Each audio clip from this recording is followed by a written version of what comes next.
Welcome back to Hannity. As Charles Krauthammer just explained to us, even though Republicans didn't win the White House on Tuesday, the party has the tools it needs to make a comeback. Already today, many are asking the question, who will be the next star of the GOP? Well, one person who is getting a lot of attention is Florida Senator Marco Rubio. He was often seen on the campaign trail this election cycle, and just this week it was announced he would travel to Iowa later this month. What could this mean? Joining me now to discuss Senator Rubio and the rest of the very deep bench the Republican Party has is the author of Who's Counting? How Fraudsters and Bureaucrats Put Your Vote at Risk, and the senior editor at the American Spectator, John Fund, Fox News contributor, Deneen Borelli. Well, John and Deneen, thank you very much for being here. I think if you're talking about the new rising stars in the Republican Party, you've really got to start with Paul Ryan. You do. One lesson that we've learned from the recent election is that you can't win on the national level if you are an established Republican candidate. That involved Romney and also going back to the McCain campaign. What we need are individuals with a strong message of conservative values that are able to communicate that message so that people can understand that it's individuals and it's not government. Free market is the way to really succeed in this country. And I think we need really core individuals that can deliver that message. I think Rubio is someone, he could carry Florida, he could relate to Hispanics, and I think he has a strong conservative base for himself.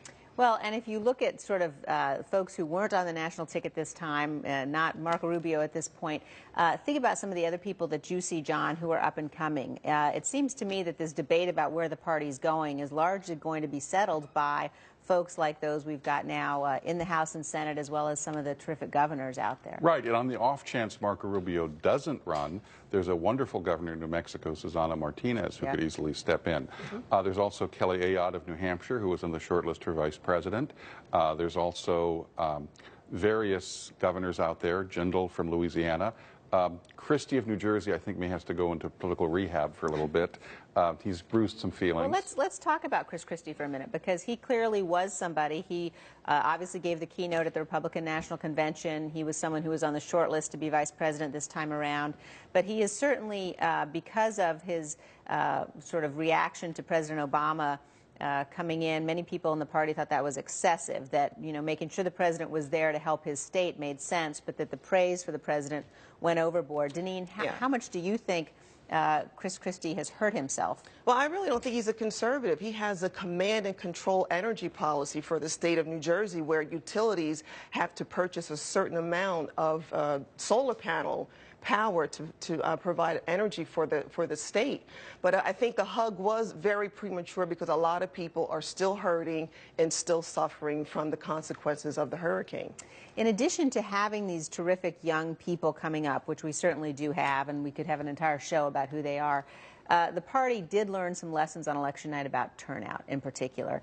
And what is your sense, John, of what we need to do to make sure that next time around, frankly, we are able to match and even overcome the kind of turnout machine the Democrats have? Well, a few days before the election, the Romney campaign sprung a surprise on everyone, including their own workers and volunteers. Orca, which was going to be this computer-based get-out-the-vote effort, so use computers and tablets to tell you who hasn't voted and then tell people how to contact them to bring them to the polls. Well, it crashed repeatedly on election night.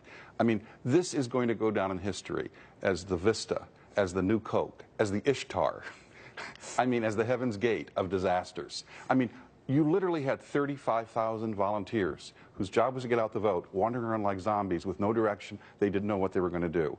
And the one thing we know about the Obama campaign, they spent the last 4 years perfecting their ground game, perfecting technology, and I will just guarantee you, the candidate who is really going to get early donor support in this next race for president, really going to get early activist support, is the candidate who will clear out some of these consultants that have been hanging around the party like barnacles for an awful long time. Yeah, more conservatives and fewer consultants. I think that's pretty there you go. Good strategy for the party going forward. Thank you both very much, Deneen and John.